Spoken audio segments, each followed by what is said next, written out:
kemudian siapa ya, M. Syahid. M. Iya, Syahid ada, oke. Oke, Mas Syahid. Setelah tadi kan metodenya ya, bagaimana ada cara memprediksi. Ya, jadi ada 2 metode kan. Itu kan secara eksperimental gitu kan. Nah, kemudian setelah dilakukan eksperimental didapatkan tabel data yang ada di tabel 621. Dari tabel itu merupakan data-data memang dari hasil-hasil eksperimen orang gitu kan, sudah didatakan. Nah, kalau seandainya di dalam tabel itu tidak ada, terus langkah kalian gimana mencari koefisien difusivitas DAB itu? Ya Pak, izin menjawab. Untuk tabelnya yang ini Pak ya, yang tabel ya, atomic diffusion volume itu Pak ya. Yang tabel 621. Oh, ya. Yang 621 ini seandainya di tabel, sebentar, kita tunjukkannya.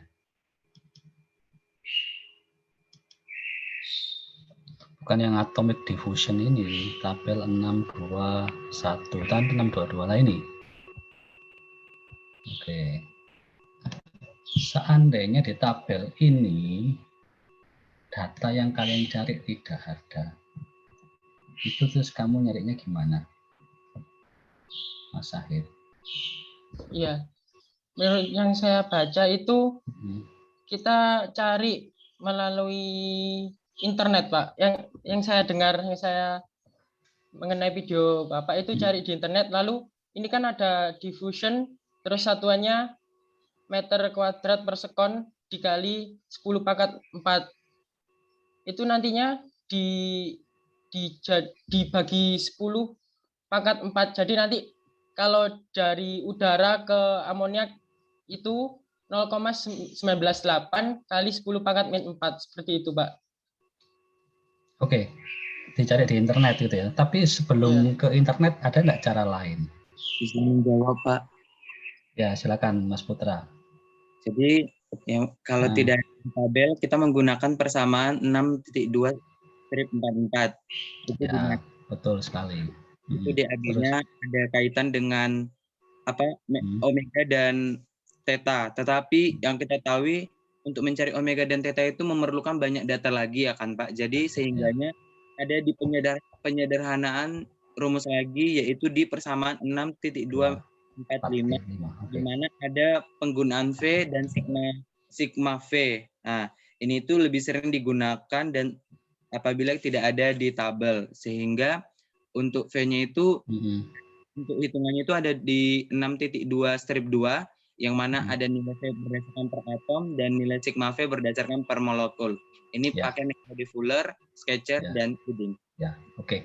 Betul sekali yang disampaikan Mas Putra gitu ya. Jadi sebenarnya kalau di dalam tabel itu tidak ada gitu ya. Jadi nanti ada soal gitu ya. Yang tidak ada maksudnya apa? Sistemnya gitu ya. Kalau kita lihat di tabel ini kan, kita lihat ya tabel ini. Tabel itu kan menunjukkan sistemnya, katakanlah ya, kita ambil contoh ini, yang pertama udara amonia, yang kedua udara H2O, kemudian udara CO2. Yang dimaksud tidak ada itu ya gabungan pasangan ini gitu, katakanlah udara dengan Hg atau udara dengan nikel itu kan enggak ada itu kan. Nah, ini contoh aja loh ya. Saya ambil contoh. Nah, terus gimana Pak kalau enggak ada? Atau udara dengan yang enggak ada, apalagi ini udara benzen, toluen, ada semua sehat. Udara dengan katakanlah sulfur ada enggak ini? Enggak ada di sini ya. Oke, udara dengan sulfur atau belerang gitu kan. Itu bukan berarti nanti kalian kalau di data di tabel 621 ini ya, di data 621 itu tidak ada di sana, itu bukan artinya nanti kalian punya alasan, oh karena di data tidak ada maka kita tidak bisa menghitung, Mbak.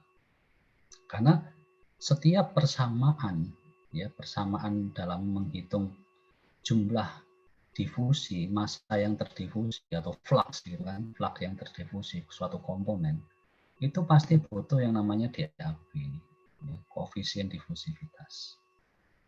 Nah, itu kuncinya. Nah, ya memang betul gitu ya, kalau seandainya susah-susah gitu ya, kalau ngitung kan lama Pak, ngitung boleh, nanti kalian mungkin cari tabel lain atau data lain yang ada di internet gitu kan. Nah, itu boleh. Nah, tapi seandainya di tabel ini tidak ada dan juga di internet tidak ada, nah itu kita bisa pakai persamaan yang diusulkan, yang dibuat oleh Fuller et al. Dan kawan-kawan itu. Ya, jadi bisa. Jadi intinya semua bisa. Ya, jadi nanti kalau kalian ketemu suatu soal, ya tadi ya, ketemu suatu soal di mana soal itu melibatkan komponen ya yang terdifusi itu tidak ada di tabel ini, maka kalian yang pertama boleh pakai internet, boleh golek untuk sistem katakanlah komponen A-nya apa, komponen B-nya apa, boleh kalian cari DAB-nya berapa. Nah, kemudian kalau seandainya di internet itu tidak ketemu, maka ya kita pakai persamaan. Nah, di dalam persamaan itu maka ya kita butuh data, ya, butuh data. Di persamaan itu Anda lihat di sini kan. Pertama yang diusulkan Fuller et al. Itu memang persamaannya cukup rumit gitu ya, karena di situ ada suatu nilai atau variabel yang namanya ini di atasnya ini mana persamaan ini.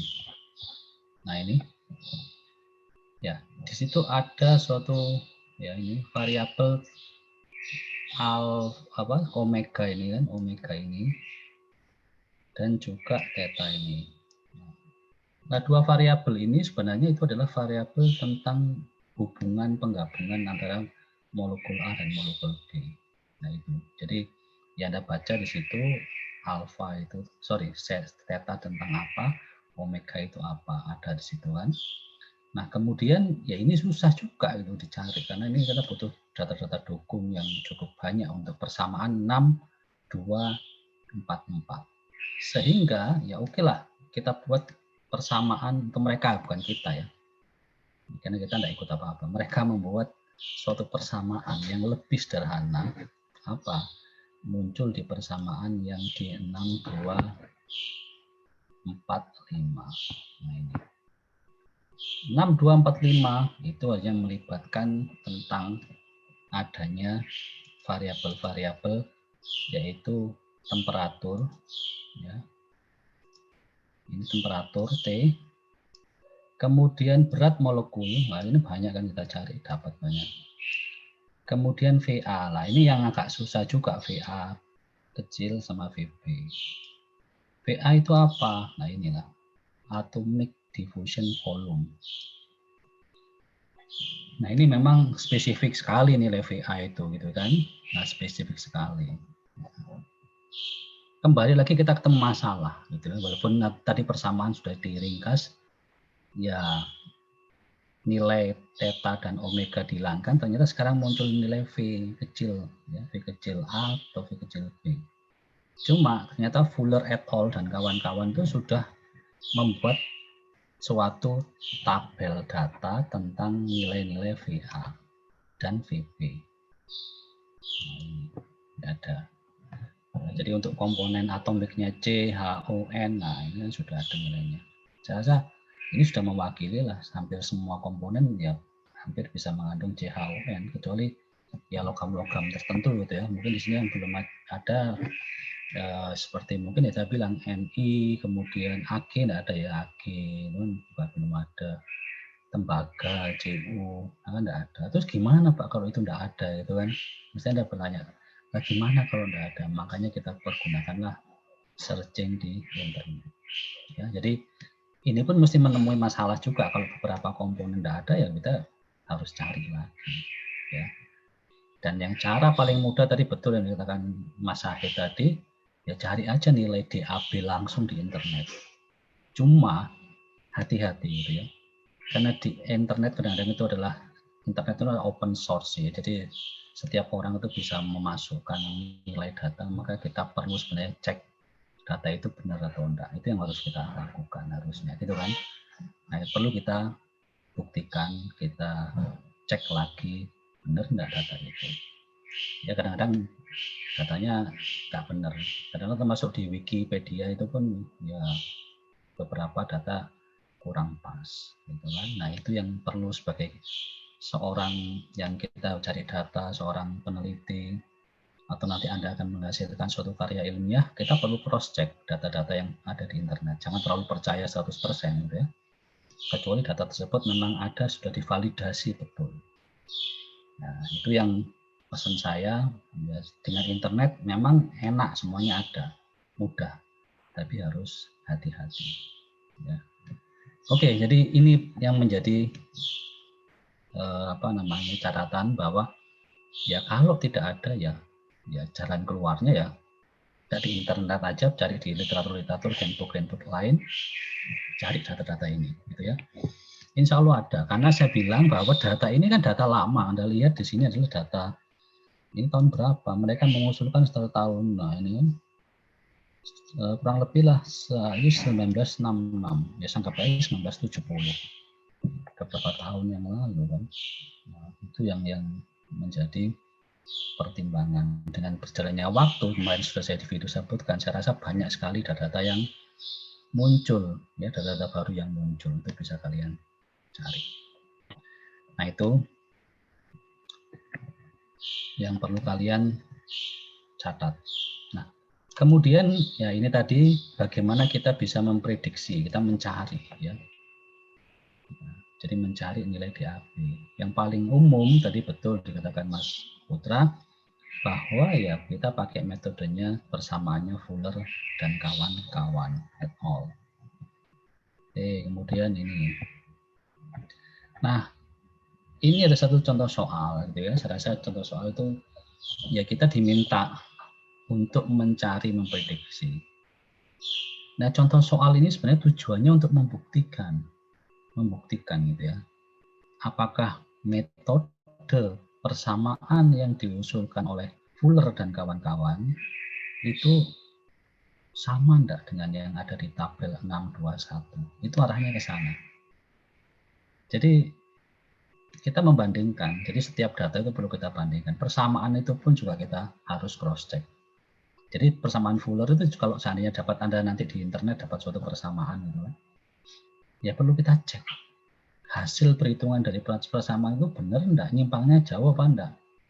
Nah, inilah di contoh 62.5 itu adalah pembuktian bahwa antara metode yang menggunakan persamaan Fuller itu dia tidak beda jauh dengan yang ada data di tabel 621.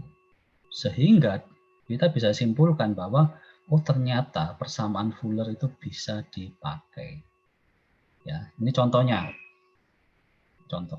Maka di sini di contoh 62.5 itu ada persamaan, ada sistem normal butanol terdifusi ke udara.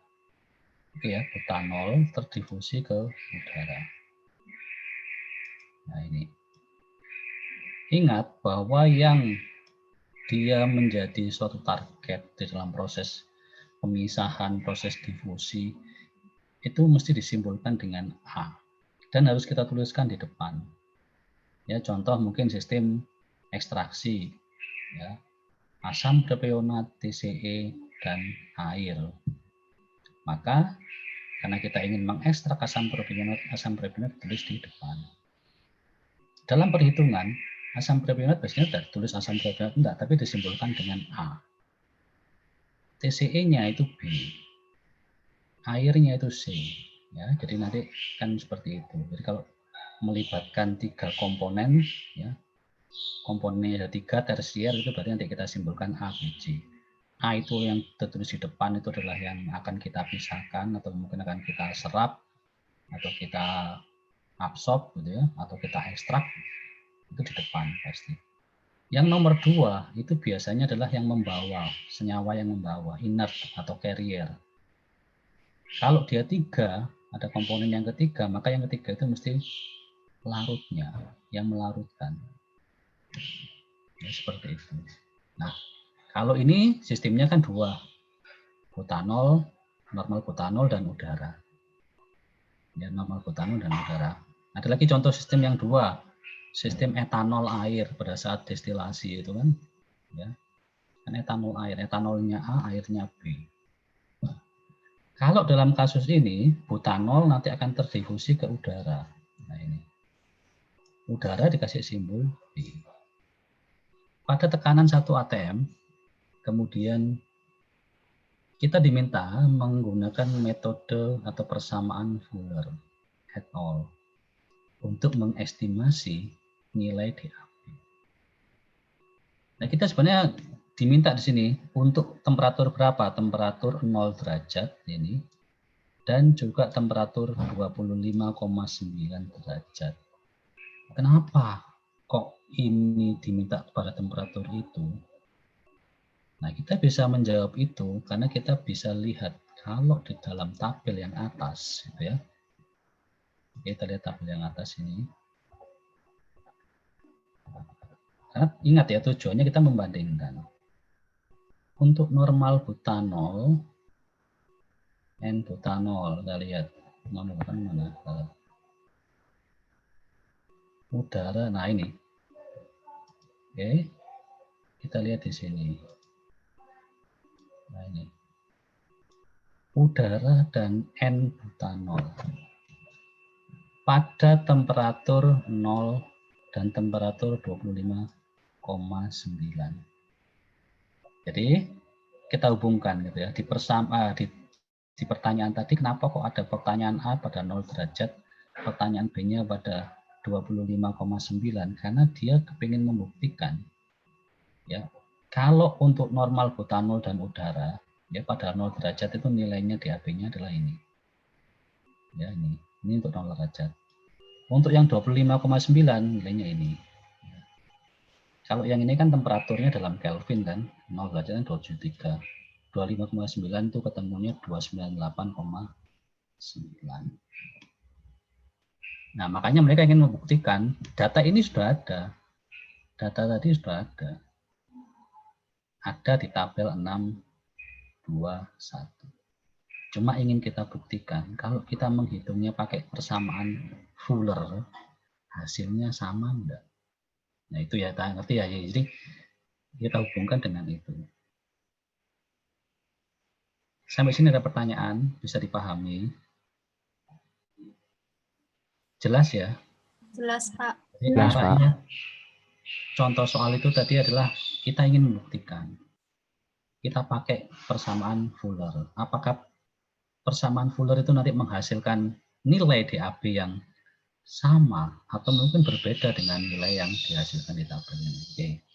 Kita ingat-ingat, untuk 0 derajat nilainya adalah 0,0703 kali 10 pangkat min 4 meter kuadrat per second, gitu ya. Nilai DAB-nya kita lihat. Oke, saya kembali lagi ke bawah tadi contoh soal tadi ya. Nah, ini.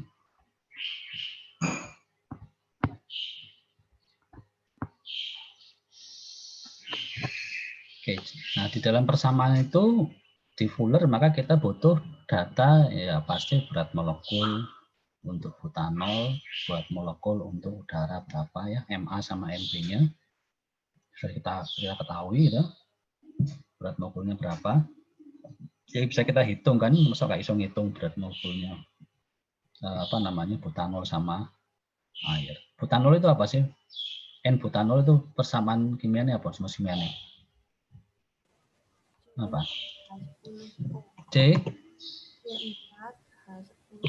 H10 ya. H10 O ya kan? Ya, ada saya itu. Udara kan, nah ini harus bisa cari udara itu berapa. Ya, ini ketemunya 29. Nah, di sini ya kita bisa juga setelah ini temperatur pada 0 derajat berarti 27,3 Kelvin. Nah, kita cari juga nilai sigma VA-nya. Ya, karena sigma VA itu C-nya 4, H-nya 10, ya ini 10 ya, harusnya subscript ya, subscript ini enggak bisa kan. C4H10O gitu ya. Maka ya ini 4 kali nilai V-nya untuk apa namanya karbon, 10 untuk nilai karbonnya apa namanya hidrogen, 1 untuk oksigen, atom oksigen. Ketemunya sekian nilai V. VB karena udara ya langsung di sini sudah ada ya. Di sini nanti sudah ada nih formula. Udara itu nilainya ini. Udara itu nilainya adalah sebentar. Udara nilainya air ini ya, volume ini 20,1 langsung. Nah, kemudian ini ya, sigma VA sampai B-nya tahu, maka kita bisa cari DAB-nya. DAB sama dengan ketemunya adalah 7,73 kali 10 pangkat min 4. Kalau kita buat untuk 10 pangkat, min 6 ya. Kalau kita buat jadi 10 pangkat min 4, jadinya berapa dia? Berapa? Jadi piro? 0,0 ya. 73 kali 10 pangkat ya min 4 ya. Nah, kalau yang tadi berapa nilainya? 0 itu. Nah, yang tadi ternyata ini di dalam apa namanya? Nah, ini yang tadi adalah nilainya ketemunya ini 0,00703 kali 10 pangkat min 4.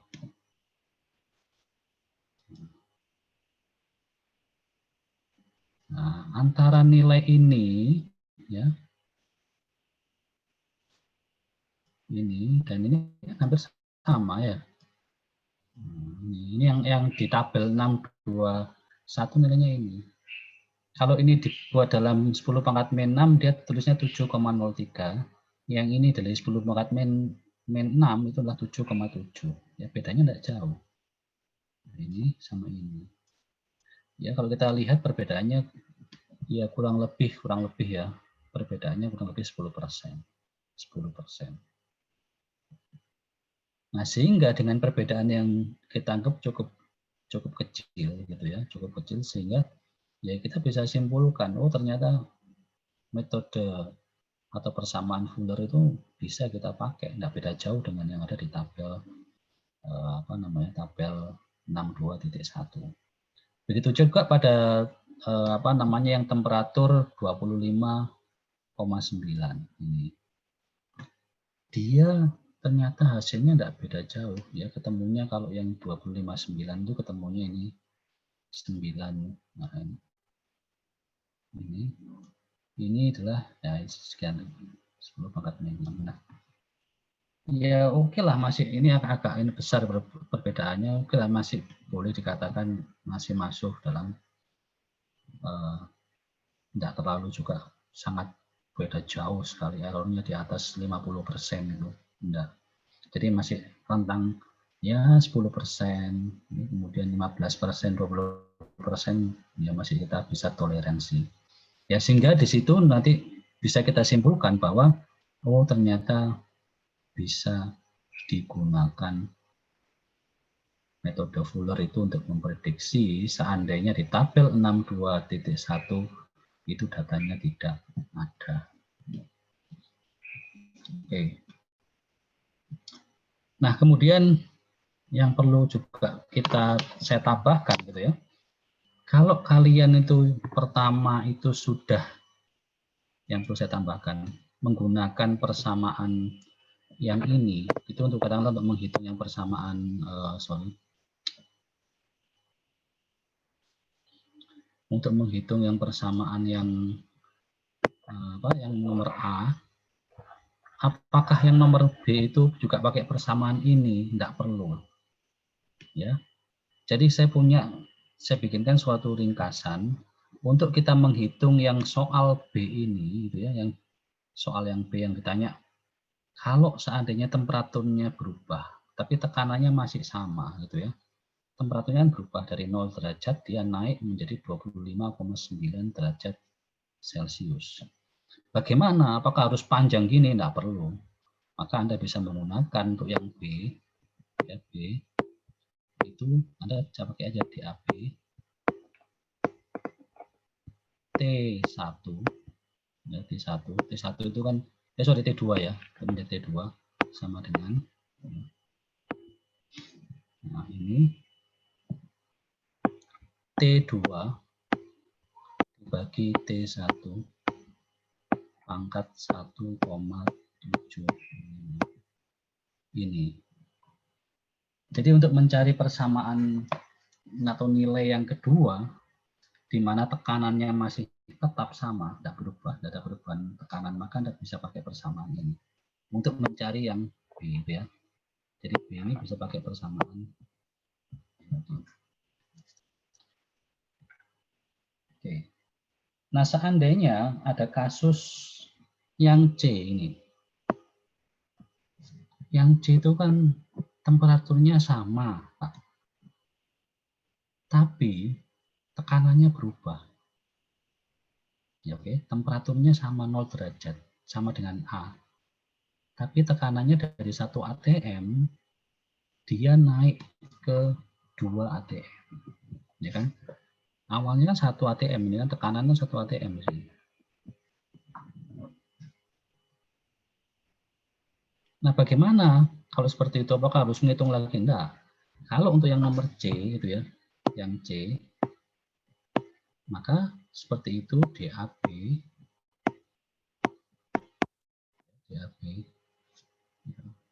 untuk P2 sama dengan, nah itu kan. Jadi untuk tekanan yang kedua itu ada kenaikan tekanan, maka kalian bisa gunakan persamaan yang ini gitu ya. Di bawah itu ada misalnya. Jadi Anda pakai apa namanya? Nah, oh ini kurang ya. Ini kurang nih, sorry. Ini dikali kurang, jangan ini. Oke. Ini DABT2 sama dengan ini bukan langsung lagi nih, tapi ini dikali DAB T kurang ya, T1. Ya, jadi ini persamaannya. Kalau yang ini sama juga ya, DAB P1 tekanan yang awalnya tadi berapa gitu ya, di 1 atm. Jadi pada saat dia yang 0 dikalikan, nah ini, nah itu nanti dikalikan berapa? Nah, dikalikan nanti P1 dibagi P2. Jadi maksudnya ini DAB yang pada saat P1 ya. Tekanannya kan sama. Sorry, temperaturnya kan sama ya. Temperaturnya sama-sama 0 derajat ini. Pertanyaan 0 derajat, ini 0 derajat. Cuma beda tekanan. Nah, maksudnya DAB-P1 itu adalah ya nilai difusivitas koefisien difusivitas pada saat tekanan yang 1 atm. Tetap pada temperaturnya 0 derajat gitu kan. Dikali P1 ya, P awalnya tadi adalah 1 atm dibagi P yang 2 atm. P2-nya kan dari 1 atm jadi 2 atm. Nah, itulah bagaimana persamaan-persamaan tambahan ini yang kita pakai untuk kalau terjadi ada perubahan temperatur pada tekanan yang sama atau ada perubahan tekanan pada temperatur yang sama. Ya, jadi kalau pada temperatur berubah tekanannya sama itu pakai yang B. Kalau temperaturnya sama, tekanannya berubah itu pakai yang C. Nah, itu rumus-rumus penyederhanaan gitu ya. Jadi tapi kita harus punya data dulu ya, data awalnya yang berapa itu harus ada di AB sebelumnya. Oke, sampai sini ada yang mau ditanyakan, silakan kalau ada yang mau ditanyakan. Izin bertanya. Ya, silakan Mas Putra. Jadi di bahasan di video dinyatakan dalam perhitungan mencari DABP2 kan itu tidak ada pada tabel ya Pak ya. Sehingga tidak dapat dilakukan analisa ataupun perbandingan apakah terjadi defisit atau tidak. Pertanyaan saya, kalau maksudnya dengan tidak adanya tabel untuk P selanjutnya selain P1, maka gunanya ada kenaikan P itu untuk apa ya Pak? Oke, jadi gini, memang saya kemarin juga ada pertanyaan juga dari kelas 2 BD4 gitu kan. Ada pertanyaan juga yang menarik itu yang Pak, seandainya dua kondisi itu terjadi, katakanlah perubahan temperatur dan perubahan tekanan, dua-duanya berubah. Kalau ini kan kasusnya satu, kasus pertama adalah tekanan sama, suhunya berubah gitu ya. Kemudian kasus kedua adalah suhu tetap, tekanan berubah. Oke, itu. Nah, kalau seandainya dua-duanya berubah, Pak, gimana, Pak? Apakah persamaan yang B dan C itu bisa digabung? Nah, pada saat itu saya memang ya kita tidak punya bukti dan saya juga tidak bisa jawab ya karena kita tidak tahu kalau kita menggabungkan persamaan B sama C itu gabungnya ditambah atau dikali atau enggak, kita tidak tahu, atau mungkin dibagi kan kita tidak tahu. Kenapa kok tidak bisa kita pastikan? Karena kasusnya nanti saya jawabannya sama dengan yang ditanyakan dengan Mas Putra itu kan. Artinya apa? Kita tidak punya pembanding, gitu kan? Karena yang kita bandingkan itu adalah sebenarnya kita melihat nilai dari suatu persamaan ini benar atau tidak dari data yang ada di tabel 621. Nah, kasusnya kan sama. Kalau ini di kenaikan temperatur di data itu kan juga tidak ada, Pak. Terus gimana, Pak? Ya kan? Nah, makanya kita tidak bisa pastikan apakah yang nomor C, khusus untuk perhitungan nomor C dengan kenaikan tekanan, itu datanya valid atau enggak. Bisa dipakai atau enggak kan? Kita tidak bisa buktikan. Cuma memang di dalam Jenkoplis ini dia disebutkan cara ngitungnya seperti itu. Tapi kita tidak bisa buktikan, ya. Tidak bisa buktikan. Apakah persamaan yang C itu kan yang di AB P1 dibagi P2 itu benar atau enggak? Kita tidak punya pembanding. Ya. Tidak punya pembanding. Cuma Jenkoplis sudah menyatakan. Itu kan ada di sini tuh, di yang perhitungan C itu kan muncul di sini. Nah, sebentar. Perhitungan C itu kan ada di sini. Nah, ini kan yang C kan ini. Ini yang bawah ini kan DAB. Nah, ini yang bawah ini. Yang saya buat itu misalkan DAB sama dengan untuk P2 ATM kan ini 7,73 ini kan punyanya yang ini. Berarti DAB pada saat dia temperaturnya 0 derajat, tekanan 1 ATM. Dikalikan apa? Ya, dikalikan 1 ATM dibagi 2 ATM, ketemunya nilainya ini. Apakah nilai ini benar? Kita tidak punya pembanding. Tapi yang pasti saya yakini karena ini Jenkoplis buku textbook, dia punya pakai persamaan ini, maka bisa saya katakan ya saya anggap saya yakin. Tapi ya perlu dibuktikan gitu ya. Nah, makanya itu tadi sama pertanyaan yang tadi ya dihubungkan, Pak, kalau seandainya temperaturnya naik dan tekanannya naik gitu kan. Gimana? Katakanlah untuk temperatur 30 derajat, tekanannya 2 atm. Kan gitu kan kasusnya. Ada kasus nomor D. Kan?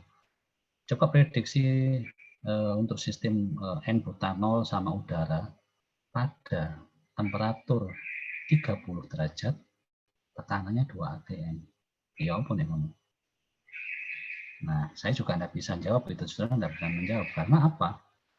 kalau kita mau menjawab itu ya apakah ini nanti dari persamaan yang saya buat ini dengan yang dari Genkoplis ini bisa digabung, kan tidak tahu. Apakah ini harus dijumlah, dibagi, atau dikali? Tidak bisa kita buktikan. Tapi kenapa kalau ini tetap bisa kita pakai yang nomor C tadi, walaupun di tabel 621 tidak ada, tapi karena Genkoplis sudah menampilkan ini, ya okelah kita anggap bisa percaya. Tapi untuk yang kasus temperatur naik, tekanan juga naik secara bersamaan naik, itu kan, maka saya tidak bisa menjawab itu seperti itu. Gitu ya Mas Putra ya. Atau mungkin Anda punya data, tidak apa-apa. Seandainya mungkin di internet ada Pak, sehingga bisa kita cari, itu bisa. Siapa tahu, saya memang belum cari itu ya data ini. Saya belum cari. Bisa diterima Mas Putra gitu? Ya bisa. Sama mau tanya lagi Pak.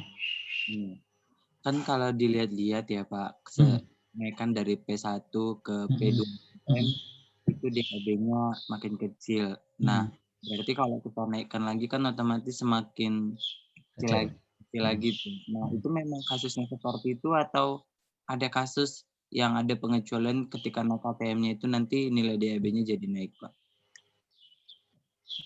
Ya ini, jadi gini ya, jadi untuk itu pun saya belum bisa jawab Mas Putra. Ya, mohon maaf belum bisa jawab. Karena apa?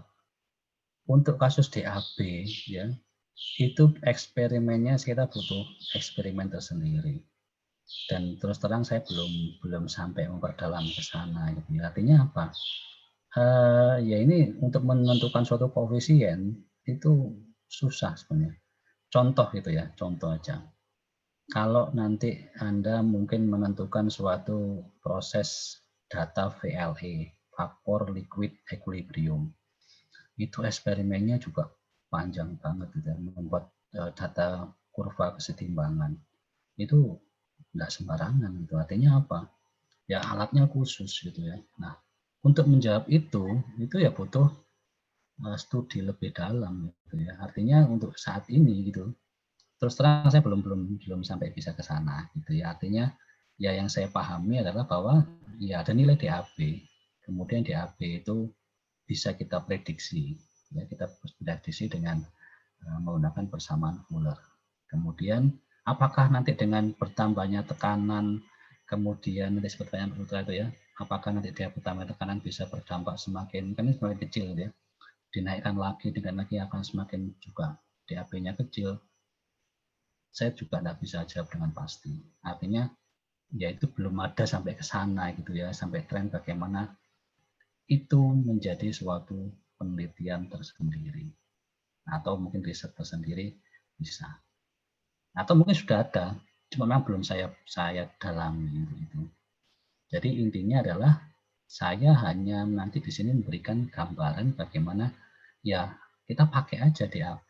Kita enggak usah sampai nanti DAB-nya enggak ketemu harus gini enggak sampai ke sana itu. Karena itu nanti satu kasus tersendiri gitu ya. Jadi sama dengan nanti Anda menentukan kinetika reaksi gitu kan, nilai-nilai kinetikanya.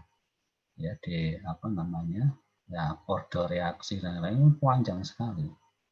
Nah itu yang memang ya kalau Anda tertarik bagaimana mencari data-data nilai difusivitas, koefisien difusivitas itu jadi satu tugas akhir tersendiri gitu. Itu rumit itu. Ya, itu makanya peneliti-peneliti seperti ini dan coba kalian cari di jurnal itu jualan sekali. Nah itulah kendalanya seperti itu. Gitu ya Mas Putra ya. Jadi saya belum bisa menjawab kalau itu belum bisa jawab. Nanti saya coba jelaskan. Tidak apa-apa Pak. Terima kasih. Oke, makasih. Oke, yang lain mungkin silahkan. Jadi masalah DAB ini terus terang, ya biasanya ya kita koefisien itu lihat di di appendix, di lampiran gitu. Nah itu. Oke, yang lain mungkin silahkan. Belum ada?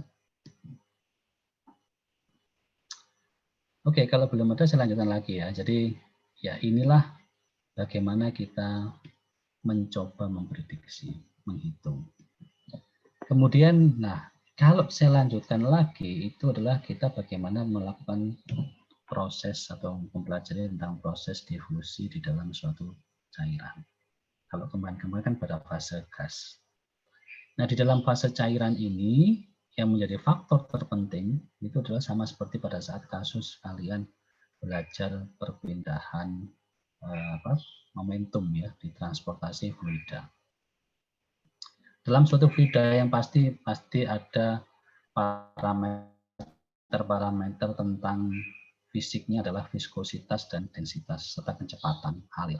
Nah, itu dalam suatu fluida. Ya. Nah, sama juga di dalam difusi di liquid itu ya kita harus mempertimbangkan ada viskositas, ada densitas yang harus kita pertimbangkan. Nah, kemudian, kita lihat di sini.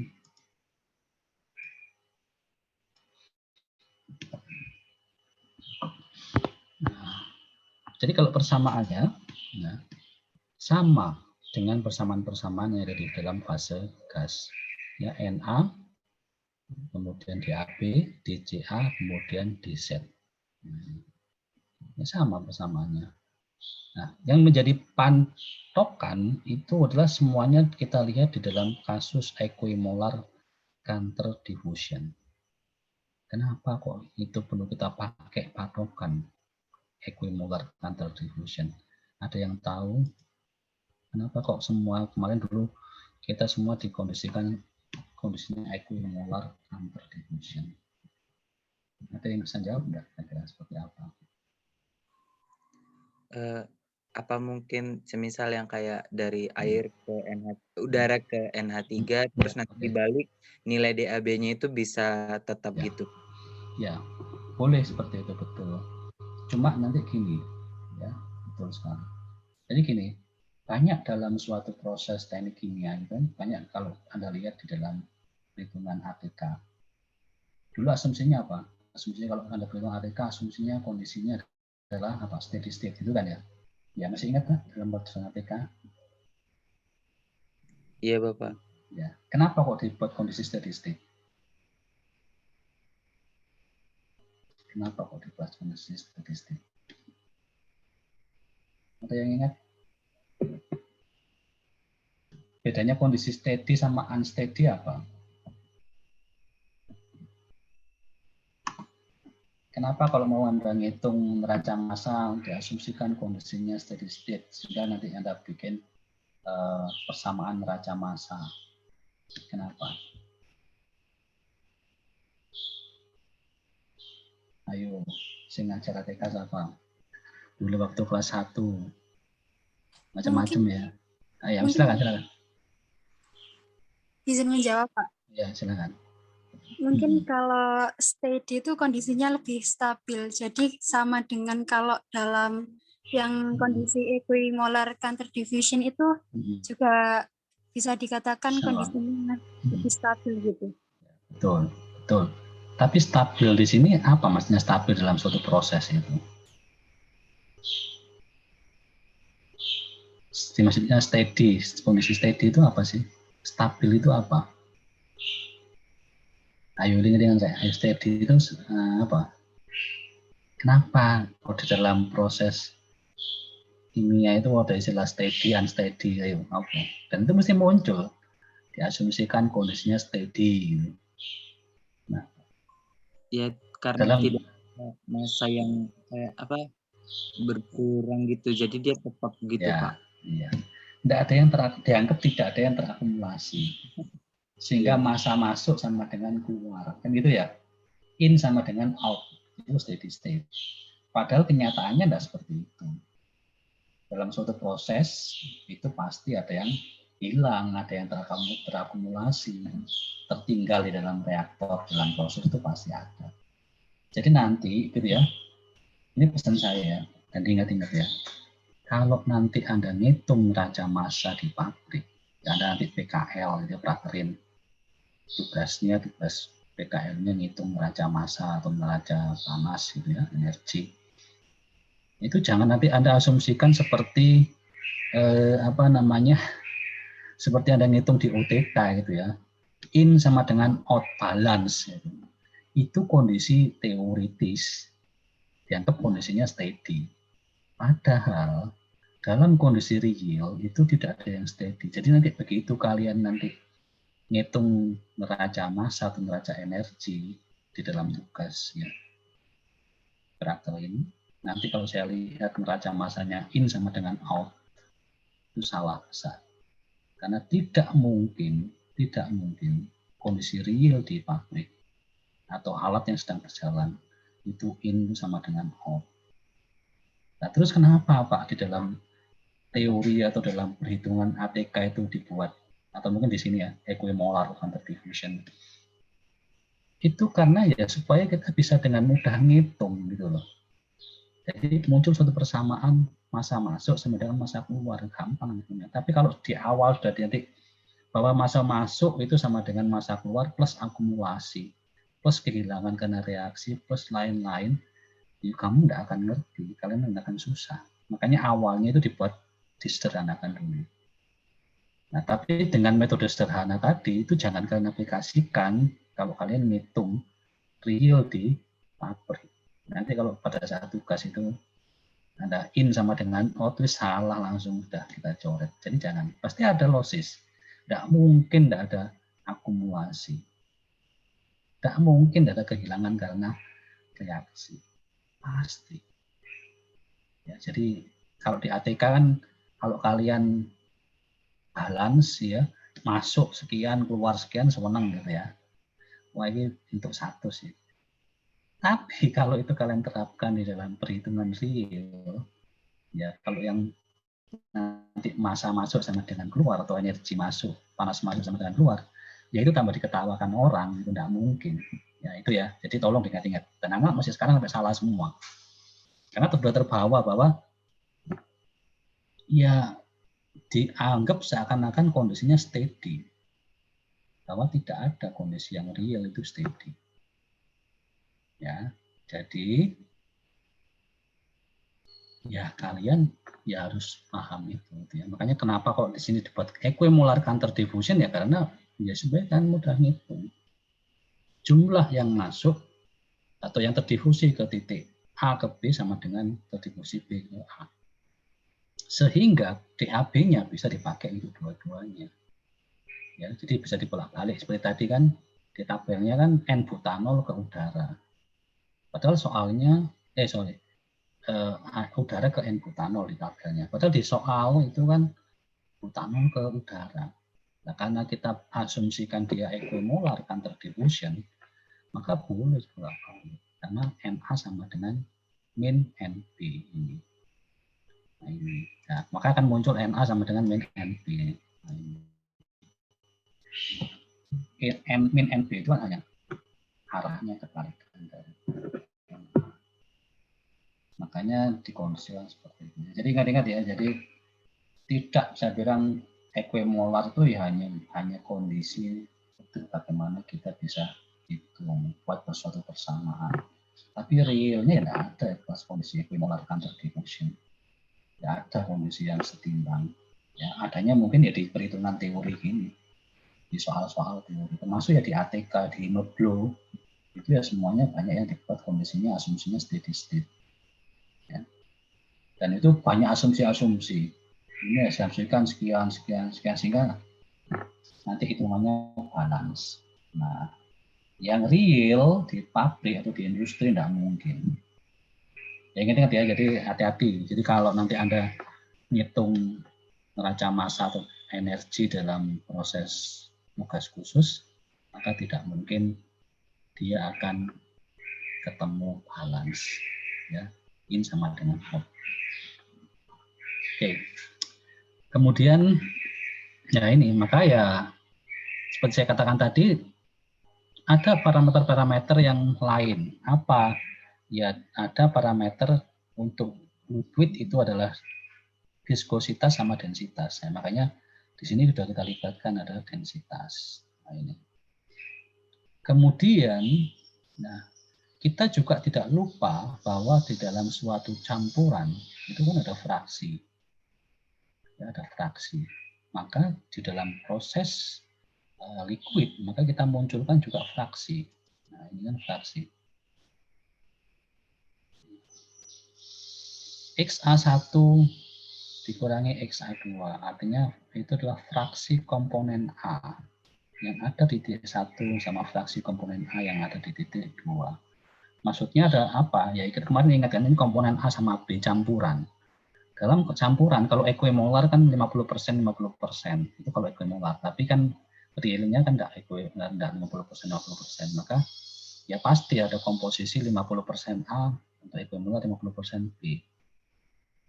Jadi X-nya kalau equimolar ya X-nya 0,5 gitu kan. Nah, makanya di sini kita munculkan di sini. CA, CAV itu average rata-rata. Kemudian dikali XA 1 min XA 2. Pertanyaannya adalah kenapa di dalam persamaan ini kok tidak muncul tanda negatif di depan persamaan ini? Kenapa? Biasanya setelah sama dengan kan min di AB. Kenapa kok ini tidak ada yang muncul? Nilai negatifnya tidak muncul. Untuk XA satunya lebih besar, Pak. Ya, betul. Jadi gini, dalam kasus perpindahan massa dari titik 1 ke titik 2, ingat bahwa perpindahan massa itu dimulai dari kondisi yang tinggi, kondisi yang besar. Ya, massa kan massanya lebih besar, gitu ya. Konsentrasinya lebih besar. Atau kalau suhu temperaturnya lebih tinggi ke yang rendah. Nah, seperti itu. Jadi titik 1 itu pasti lebih daripada titik 2. Sehingga kalau XA1 dikurangi XA2 mesti hasilnya positif. Maka kalau hasilnya positif, nggak mungkin nggak perlu lah kita tambahkan di depan di AB itu atau setelah sama dengan ini itu dengan tanda negatif, nggak perlu. Tapi kalau seandainya ini itu XA2 dikurangi XA1 nulisnya ya, maka supaya dia nanti hasilnya positif, maka di depannya ini nanti ditanda negatif. Yaitu untuk persamaan yang menghitung NA. Jadi harus hati-hati. Jadi pokoknya intinya adalah tidak ada nilai NA yang negatif. Nah kemudian, CAV itu apa? Nah CAV yang ada di sini itu adalah rho dibagi M AV ini sini. Nah itu rho per MAV itu adalah rho 1 dibagi M1 plus rho 2 dibagi M2 dibagi 2 rata-ratanya kan CAV. Nah kemudian M1 sama M2 itu apa? Nah, ini perlu kita identifikasi M1 sama M2 itu apa.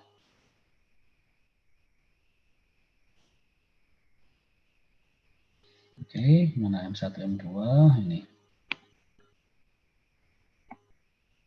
Jadi M1 itu adalah ini molekuler rata-rata berat molekul ya ini. Ya M1 adalah average molecular weight ya, jadi rata-rata molecular weight pada posisi 1. Ya.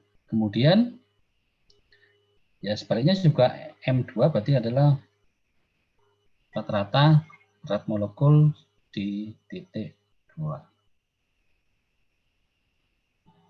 Terus kemudian rho 1 itu adalah ya average density. Karena di titik 1, ingat ya, di titik 1 itu ada campuran komponen A sama B. Titik 2 juga ada campuran A sama B. Maka pasti ada rata-rata.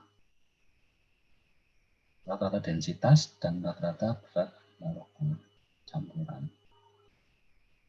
Ya, jadi Anda harus bisa membayangkan bahwa di titik 1 itu ada campuran A sama B.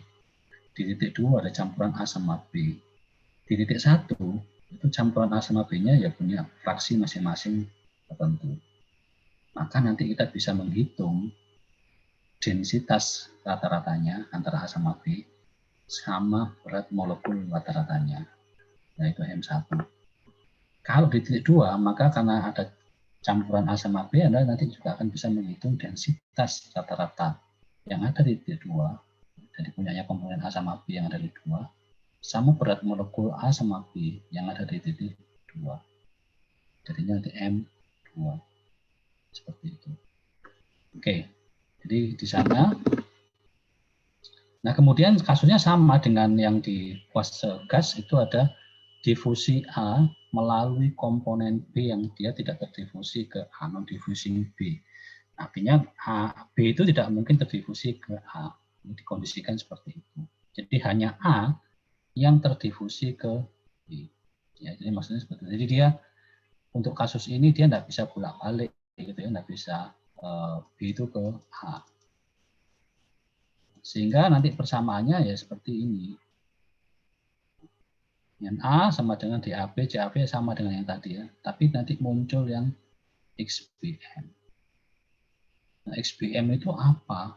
Nah, XBM itu adalah dari nilai fraksi komponen B. Ya, fraksi komponen B titik 2 dikurangi titik 1 dibagi len. Nah ini XB2 dibagi XB1. Ini XBM.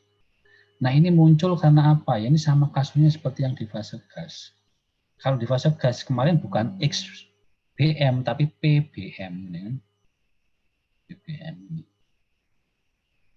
Nah, sekarang kita munculnya adalah XBM. Ya, di mana nanti catatan ya XA plus XB itu sama dengan ya XA1 plus XB1 sama dengan XA2 plus XB2 sama dengan 1. Totalnya adalah 1. Ingat adalah fraksi itu kalau kita tambahkan fraksi berapapun ya, total fraksinya itu adalah 100%. Ya, 1 boleh dikatakan 100%.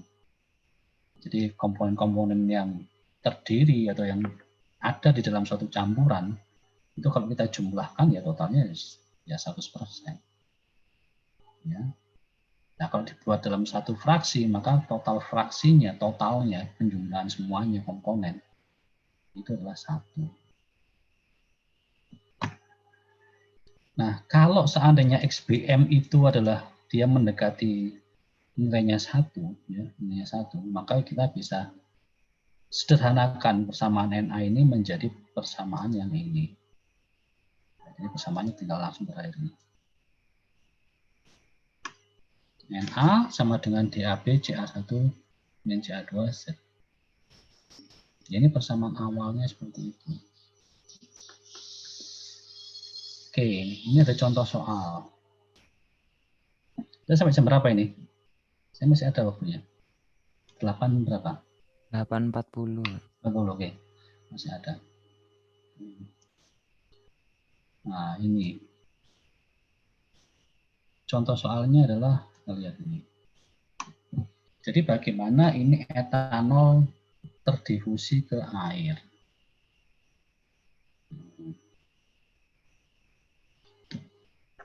Jadi kalau saya gambarkan ya, ini kita punya suatu wadah. Gambarnya kita pakai ini aja lah, kotak ini. Kemudian saya buat ini menjadi 2 bagian.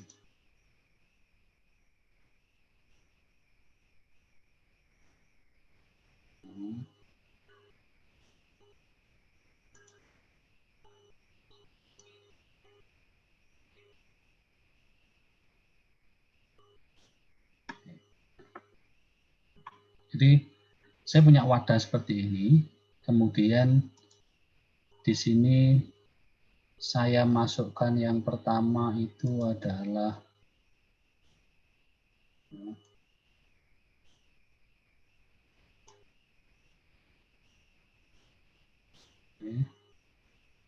saya masukkan etanol.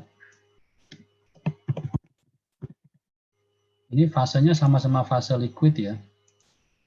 Jadi fase cair, ini air.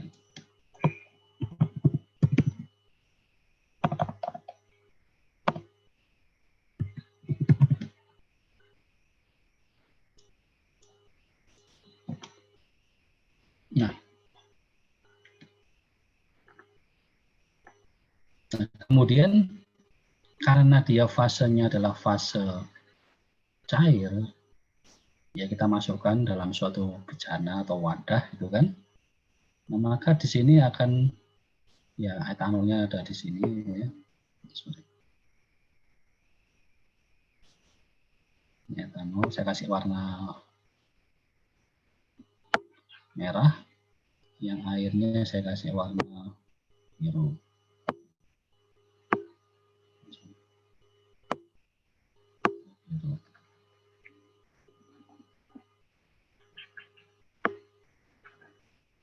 Oke, jadi kalau kita punya dua bahan liquid kita masukkan ke dalam suatu wadah, yang terjadi adalah apa? Yang pertama, apa yang terjadi?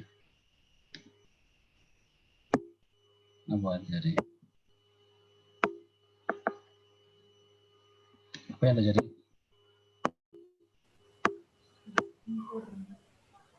Nyampur kan? Ya, Pak. Ya, tapi sebenarnya kalau kita lihat secara fisik dengan mata kita gitu kan, dengan penglihatan kita itu ya ternyata nyampur. Tapi sebenarnya di dalam proses pencampuran itu terjadi proses difusi ya, karena ini tidak kelihatan secara visual gitu ya, tapi di dalam molekuler itu maka dia ada difusi. Awalnya kalau kita masukkan etanol gitu kan, etanol kita masukkan kemudian air, dia pertama akan membentuk, setiap liquid itu punya tegangan permukaan, ya, punya tahanan. Nah, yang saya gambarkan di sini yang warna merah di tengah ini kan,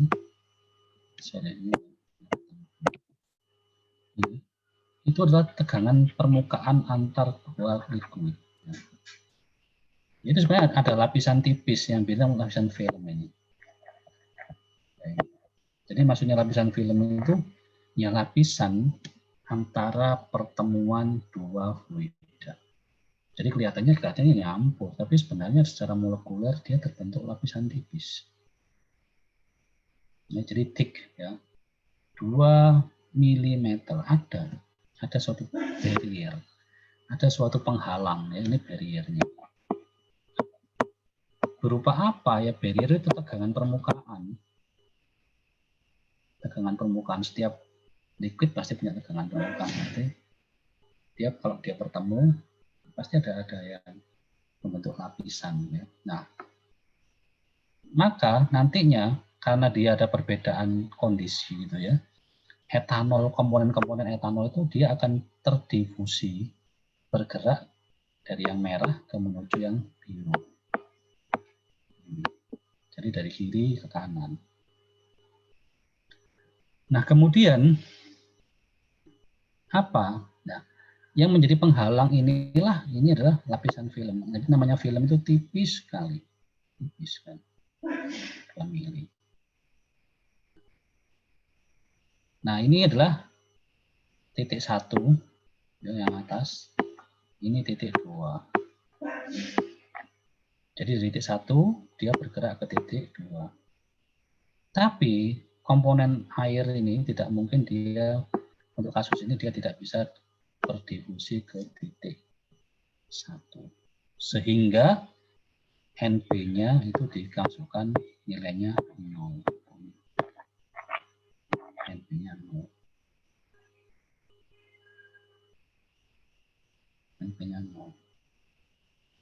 Jadi kalau Anda bayangkan ini adalah lapisan tipis yang dia menjadi penghalang, terbentuknya karena apa? Ya kalau dia pertemukan dua komponen liquid, itu kalau kita lihat tidak kelihatan, tapi sebenarnya ada tegangan permukaan. Dua liquid yang berbeda. Beda kalau air sama air gitu ya. Ini etanol dengan air. Dari segi densitas juga sudah beda gitu kan. Densitasnya etanol berapa, air berapa kan gitu. Pasti ada tegangan permukaan. Kelihatannya ya nyampur aja kalau kalian nyampur etanol sama air ya kelihatannya bercampur sempurna, tapi secara molekuler itu pasti ada seperti ya ini. Nah, disitulah nanti karena dia ada perbedaan katakanlah konsentrasi ya, konsentrasi fraksi tadi itu kan, maka komponen-komponen etanol yang ada di T1 berpindah ke di mana nanti etanol itu ya konsentrasi etanol di T1 ini sebesar ini 16. Kemudian densitasnya ini untuk densitas larutan yang ada di titik 1. Kemudian di titik 2 maka konsentrasi etanolnya adalah ini Loh kenapa Pak di titik 2 kok sudah ada etanol? Ya karena ya awalnya ada yang tercampur pasti, ada yang berpindah secara otomatis. Tapi pada saat tadi ya, kalau tadi kita mau menghitung proses difusi, ya kan difusi itu langsung berjalan spontan gitu kan. Ya karena ini barrier yang kita terbentuk secara alami gitu kan. Nah, pasti ada yang bergerak sana. Pada saat kita ambil sampling gitu ya di titik 1 dan titik 2, kita anggap ini titik 1 titik 2. Ya sudah ada etanol yang ada di sana, sudah ada campuran gitu kan. Etanolnya cuma sedikit. Di titik 2 itu cuma 6,8% berat. Nah, terus kemudian densitasnya ini itu adalah sebesar 988,1. Nah, ini menunjukkan bahwa di titik 2 densitas air berapa? Densitasnya air berapa? Kilogram per meter kubik. Kalau air murni berapa di sini? Harusnya berapa kalau ini air aja? Rho air berapa, Rek? 1. Nah, 1 kan. Satu apa? 1000 kilogram per meter. Kalau ini kan 1000 kan, satuannya kan 1000 ya. Karena kita pakai kilogram per meter kubik ya. Ya 1000. Rho air kan kalau yang ini yang pakai kilogram per meter kubik 1000 kilogram per meter kubik. Nah, kalau air murni sekian 1000, tapi kok ini cuma di titik 2 itu harusnya kan air, kok ini 9,8,1. Ya karena dia ada sedikit etanolnya. Ya, jadi etanol itu kalau etanol murni itu memang kurang lebih 900 kg per meter kubik. 900 0,9 ya. Satuannya pakai 0,9 ya. Nah, kalau pakai yang dia 1000, dia cuma 900 kg per meter kubik etanol murni. Tapi kalau air murni itu 1000. Nah, kalau di sini menunjukkan nilainya sekian, ya awal titik 1 adalah 972,8, maka ya pasti sudah ada campurannya. Ada kecampuran air. Di sini juga gitu. 988 berarti sudah ada kecampuran etanol. Seharusnya nilainya 1000 ya. Tapi karena ada kecampuran etanol, maka dia nilainya adalah tidak 1000 lagi, tapi menjadi 988,1. Kira-kira bisa dipahami enggak campuran-campuran ini? Jadi kalau saya punya komponen gitu ya, saya bikinkan ini. Tak biar jelas ya, air 100% air murni ya, air murni. Itu rho-nya itu adalah 1000 kg per meter kubik. Kalau rho etanol ya, yang pure absolut ya, absolut, yang katakanlah 99%, itu kurang lebih 900 ya, kurang lebih ya, untuk dicek ya, 100 meter kubik. Ini murni. Kalau saya gabungkan ya, campuran yang terdiri dari katakanlah 90%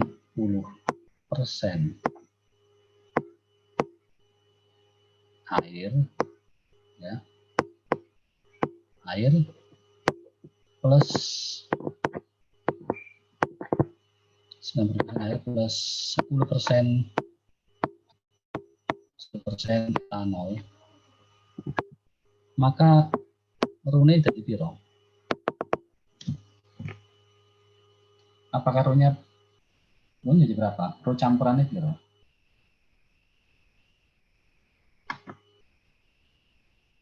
Apakah nilainya rho campurannya di atas 1 atau di bawah, di atas 1000 atau di bawah 900? Ngerti nggak? Rho air 1000 ya.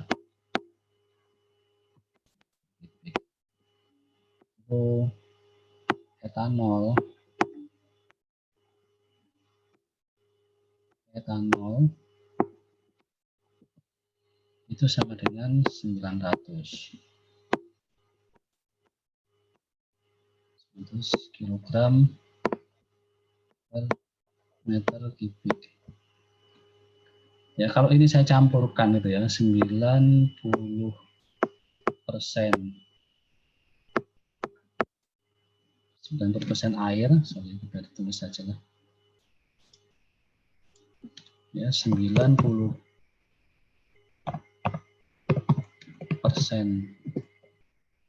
water plus 10%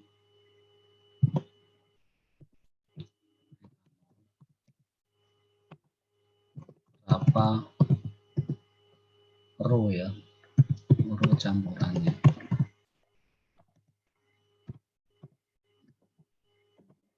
Ada yang bisa ngitung? Saya Pak, Gimana? itu nanti 90% waternya itu jadi 900 kg per meter kubik. Lalu untuk 10% etanolnya itu jadi 90 kg per meter kubik. Jadi nanti campurannya jadi 990. Oke. Ya kan berarti tinggal nanti untuk yang 90% water berarti kan ya berarti nanti tinggal dikalikan aja ya 0,9 gitu ya, atau 90% kan 90/100 gitu kan, dikali ya rho-nya air berapa, 1000 gitu kan, ya betul gitu ya, plus ini 0,1 ya, dikali 900. Nah, ketemu nih berapa tadi? Ketemu berapa tadi sama dengan 0,9 kali 1000 berapa? 900. Ya, plus 900. 90 kan? Sama dengan 990 Tambah 90. betul ya? 900. Nah, berarti kesimpulannya apa?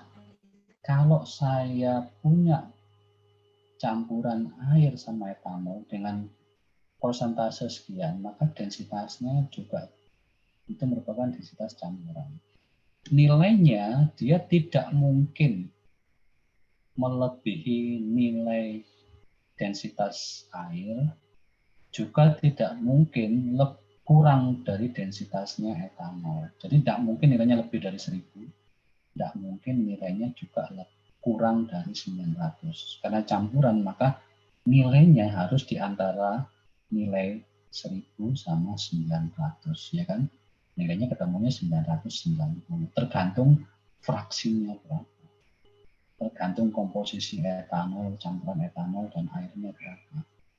Nah, begitu juga di kasus ini gitu ya. Makanya kenapa dibilang sini rho 1927 gitu kan?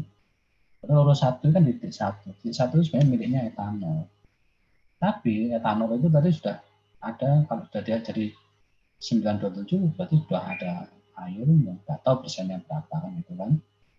Nah, kemudian di titik 2 itu harusnya air. Tapi kok ternyata di situ kok 988, air kan harusnya 1000. Nah, berarti kan sudah ada campuran etanolnya. Nah, ini yang mau saya tunjukkan bahwa ini sudah kondisi campuran-campuran. Kalau Anda tanya, Pak, kenapa kok sudah tercampur? Ya, karena ini kondisinya spontan. Ya, kita asumsikan memang ada barier, ada batasan. Karena liquid itu punya tegangan permukaan pasti, gitu kan? Nah, dia akan membentuk kondisi lokasi yang pertama, titik pertama dan titik kedua.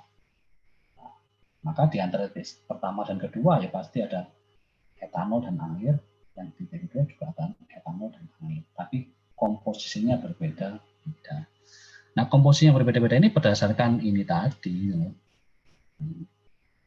Di titik 1 etanolnya ada sekian, etanolnya ada 6,8. Kemudian kita diminta, nah di sini nilai koefisien diffusernya sudah diketahui 0,7 kali 10 pangkat 9 meter kuadrat per second.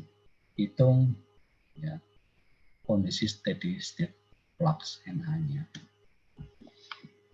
Oke, saya minta ini tolong dipelajari soal ini, ya. Tolong dipelajari. Dan hari Jumat kita ketemu lagi. Ya. Iya, Pak. Iya, Pak. Oke. Nah, ini Jumat itu apakah mau pertemuan atau mau tugas? Karena saya tahu hari Kamisnya kan libur gitu. Apa tetap kuliah atau mau kasih tugas? Hari Jumat tuh hari terserah, kalau kalian mau apa namanya, mau pertemuan ya saya enggak masalah. Tapi kalau mau kalian diganti tugas mengerjakan secara mandiri ya enggak apa-apa, mengerjakan di rumah gitu. Jadi sambil liburan mengerjakan di rumah gitu. Terserah kalian. Ya apa enaknya.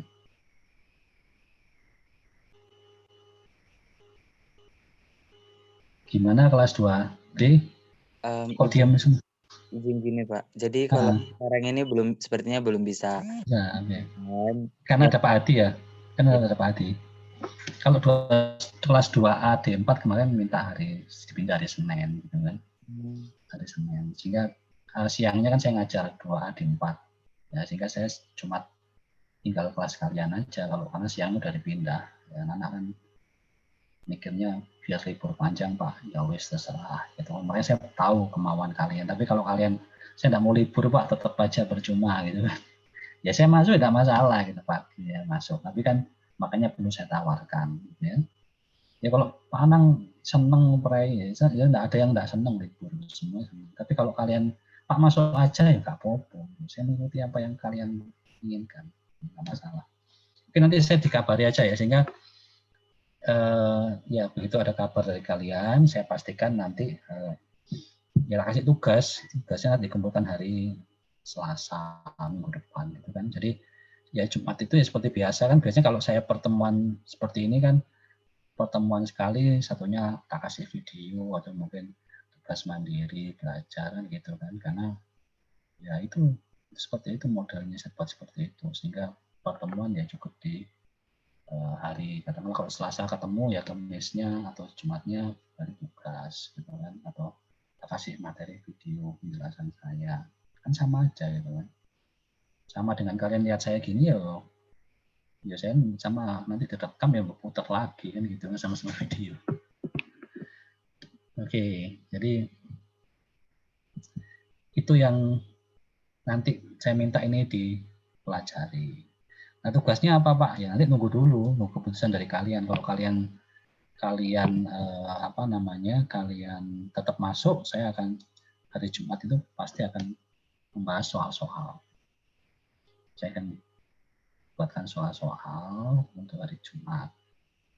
Tapi kalau Jumat itu sebenarnya kalian minta, katakanlah, udah Pak tugasnya dikerjakan di rumah, Selasa nanti dikumpulkan, kita kasih tugas, tapi nanti Selasanya tetap kita bahas soal-soal itu. Nah, soal-soal itu nanti kemarin kan sudah banyak tugas dari saya gitu kan. Nah, itu tugas-tugas, kemudian nanti tambahan tugas itu ya boleh dikatakan nanti kita jadikan nilai untuk ya bisa untuk kuis gitu kan. Seperti itu. Jadi selama Anda mau mengerjakan yang betul, nilainya memenuhi, saya rasa nilai tugas-tugas itu bisa saya jadikan kuis, nanti langsung masuk UTS gitu kan. Ada kuis 1, kuis 2, langsung masuk UTS. UTS, UAS, ujiannya gitu aja udah dibuat ya tidak usah ini. Tapi kan kalian perlu latihan soal gitu kan. Saya belum pernah ngerti soal sama sekali untuk kasus ini.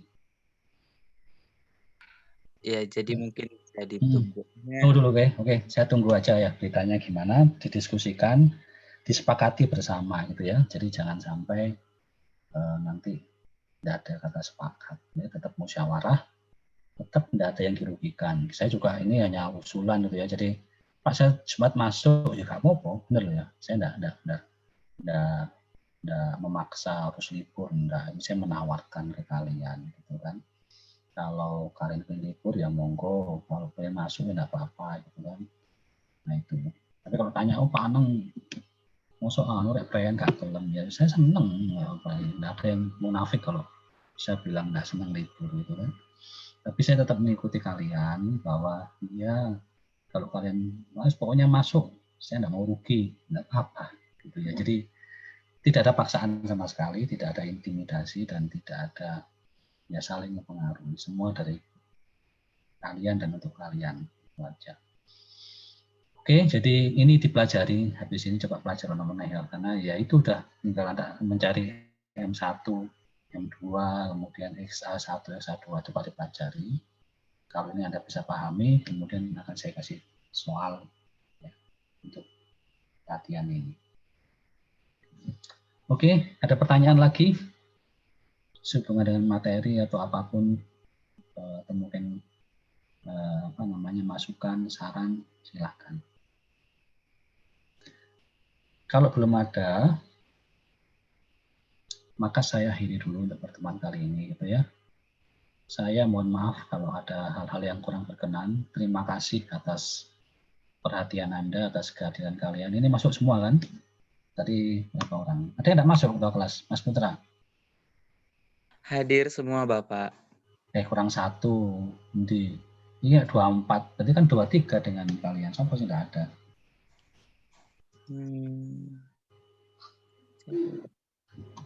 Siapa lagi? Enggak ono. Kita seluruhnya itu 23, Pak. 23? Iya, kita memang 23. Oh, oke. Enggak 24? Enggak, Pak. 23, 2B, Pak. Tapi tadi sampai 26.